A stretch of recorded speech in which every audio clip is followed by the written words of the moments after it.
Dr. Wilkinson, faculty members, fellow students, it's a very humbling experience to face this great audience. Brother Clark told me this morning that there are more students here now than is ever here to a basketball game, and I think that's only because you can't get in. Last Saturday night, something happened in Salt Lake. I thought all of you were up there according to the way the streets looked. But I think this institution, and particularly that fine team, deserves commendation. They have a wonderful team. Today I want to make reservations for the tournament down here next month. I think they have a wonderful coach. I think Stan Watts is one of the choicest basketball coaches in the country. You have a wonderful athletic director. You have a fine student body, great faculty, a strong president. I think the president is a better president than he would have been senator anyway. So.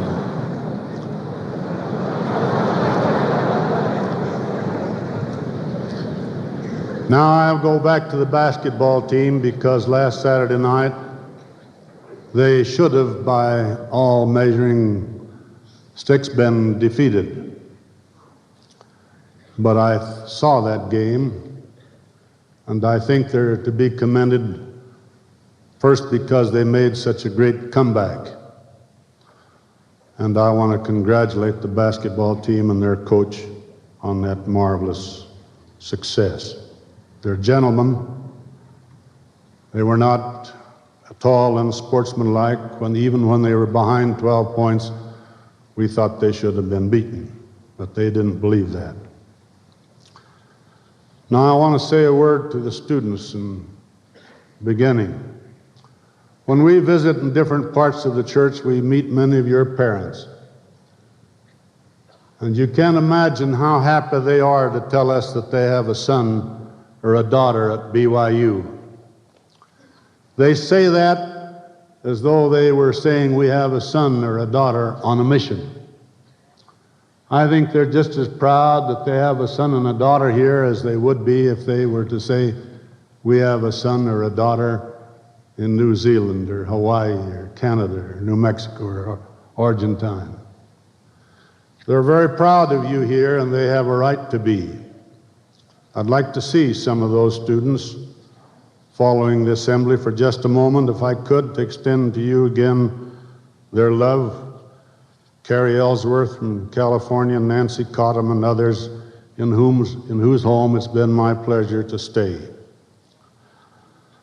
Now I want to start my remarks today by saying to you, particular students, and ask you a question.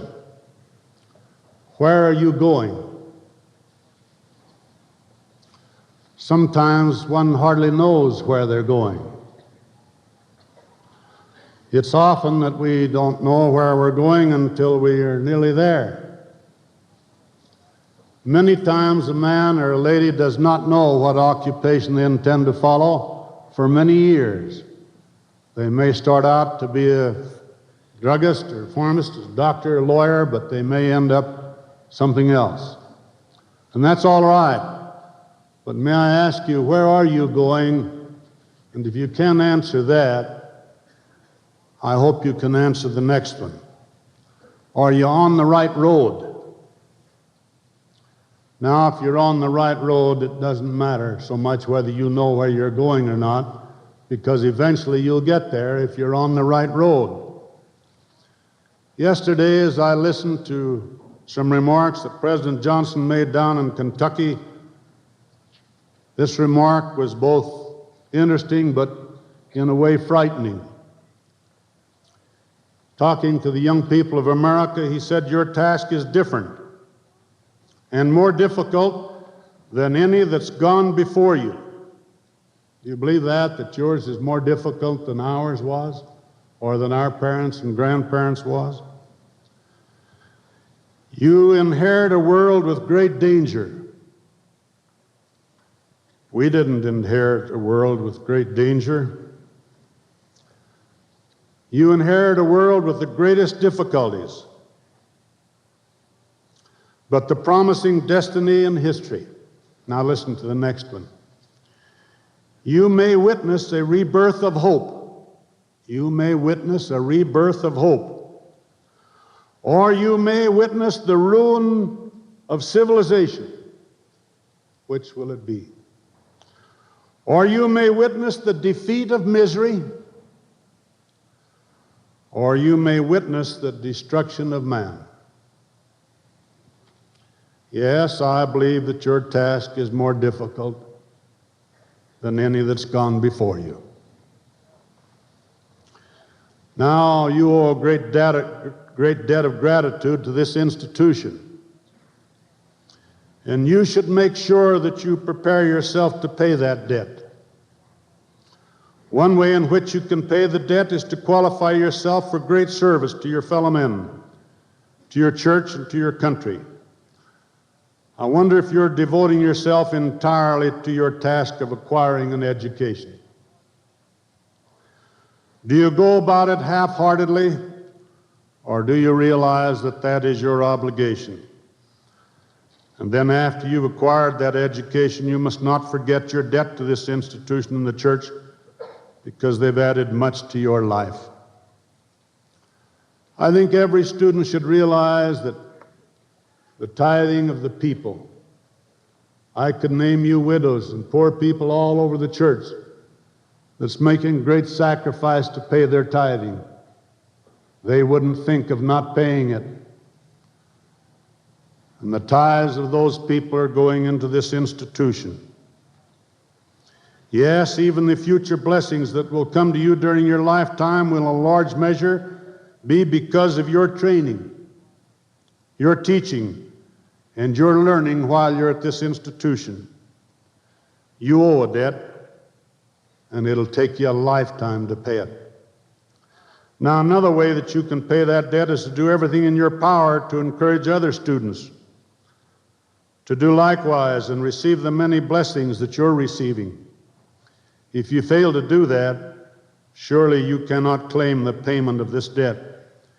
If you neglect to urge others to do likewise and to take advantage of the opportunities that you've had, then you're not paying to this institution the debt that you could pay. Probably one of the greatest wastes today among the young people, not you, but some young people, is the waste of individual talent and the individual ability and the failure to measure up to your potential. I wonder if you realize what is your potential. It isn't enough to just be an average or to do like others do. God intended you to be yourself. He blessed each of you with great talents and virtues, and each of you should try to develop within himself or herself those God-given virtues and talents and measure up to the highest possible potential. It would be a shame to waste those talents. May you say, as General MacArthur once said when he gave thanks to God, whom he said, has guided me through the shadows of death, and who nerved me in my hours of lonely vigil and deadly decisions. You're going to make some very important decisions here. May God give you the same strength that he gave General MacArthur. Now, if you neglect to develop yourself to the fullest potential, you've truly sinned against God, who gave you those virtues and talents, and you failed to magnify them. Let me encourage you to live such a life and build your faith so that it will be easy for you to live righteously. Sooner or later, we all find that it's easier to do right than to do wrong. It's as easy as an astronaut wears his silvery suit. May it be the armor of your soul against the forces of space. It is the armor of your spirit against the unseen. The church will mean everything to you, not a place to prove yourself holier than others, but as a force for good in the world. You will never need to advertise your devotion. Living it day by day and even teaching it to your children is the best way to express it. Because whatever you write on the heart of a child, no waters will ever wash away. The sands may be shifted when billows are wild, the efforts of time may decay. Some stories may perish, some songs be forgot, but the record engraver time changes it not. Yes, this is a great institution, a church institution, if you please, under the guidance and the direction of the general authorities of the church. Therefore, we can take particular interest and pride in this institution. Never is a man or his son frozen in one level of learning, neither spiritually, economy, or in any field of human endeavor. Institutions like this make men free to rise to the highest potential and even beyond their own natural ability. Have you ever stopped to think for a moment, why is it you have it like you do, and so many others in the world your age have it like they do? We have a right to see in you potential leadership in generations to come. Remember that others have helped you push ahead. Therefore, you must not disappoint us, nor should you ever be tempted to slight the wisdom of your forebears and depart from the religious training that you have received, nor should you slip into the materialistic ideology, which many times is the root of the marble discomfiture of this age of spiritual crisis.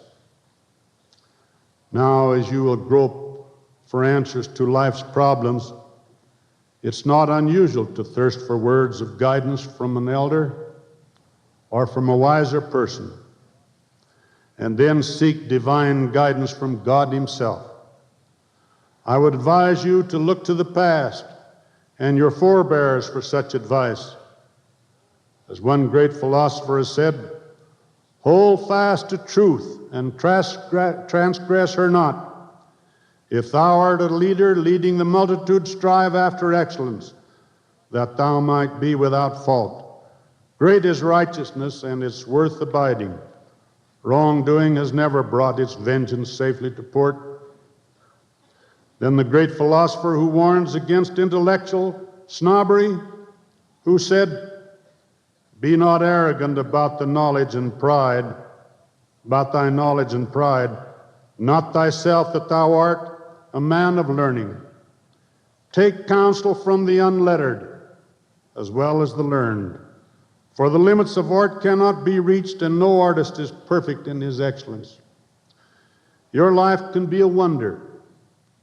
Your life can be a miracle.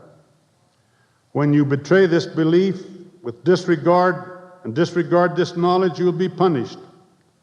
No, not by the courts, but by the effects of causes, and the punishments have never been unjust. Benjamin Franklin said, I believe that the soul of man is immortal and will be treated with justice in another life, pertaining to its conduct in this life. Yes, it will be demanded that you rise to the occasion. Talents, like minutes, have no neutral qualities.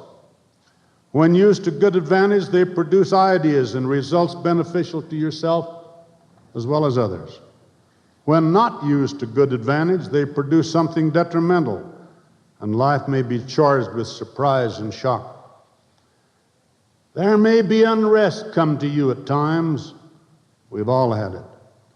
And if so, it may be due to an unrecognized hunger of God Himself, which will not be denied. And when we find God, we find that which is within us, our own souls. There are two forces which influence us for better and more wonderful and abundant life. The first, I suppose, and the most important, is belief in God and in the just and last judgment, when every one of us will be called upon to account for what we did with God's great gift to us, our life. What do you intend to do with it? The other is probably our belief in an immortal soul. These two things give us the moral strength and the ethical desires for every action in everyday living.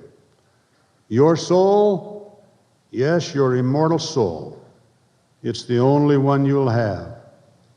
Therefore, take good care of it. Yes, students, here now and those who will follow you, or the distilled essence of this school for you or its product and the basis of its reputation. This school and any other institution can rightfully be judged by its graduates and its students. If there is anything lasting to be achieved by us as individuals and scholars, it must in most instances be reflected in you. If you are to win intellectual victories or make cultural advancements, it must be through your own mission and your belief in God. So the mission is yours after all, and yours alone. Therefore, please assume that responsibility.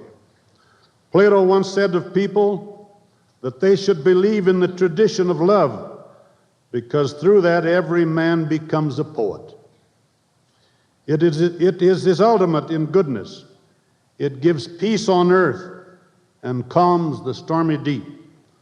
Only one who has such love can empty men of dissatisfaction and yet fill them with affection, can send courtesy and drive away discourtesy, can give kindness and drive away unkindness. It is such love that is the source of all our power and our harmony. And above all, it makes us tolerant and lovely, the greatest exponent of such love as Jesus of Nazareth. May you magnify your own soul, your immortal soul. May you build your own life. Do you know where you're going? Or are you on the right road? May you avoid the pitfalls that can only lead to unhappiness and sorrow. There will be enough of them as it is, that somehow or other we cannot help without bringing on those that we can help. May God bless this institution. May it be prospered. May it be permanent. May it serve and grow and touch the souls and hearts of men and be a great influence in the world. And where you'll be in a few years depends largely on what you do now. God bless each one of you and those that will follow you. May He be with you tonight and tomorrow night, and as long as God shall give you life. I humbly pray in the name of Jesus Christ. Amen.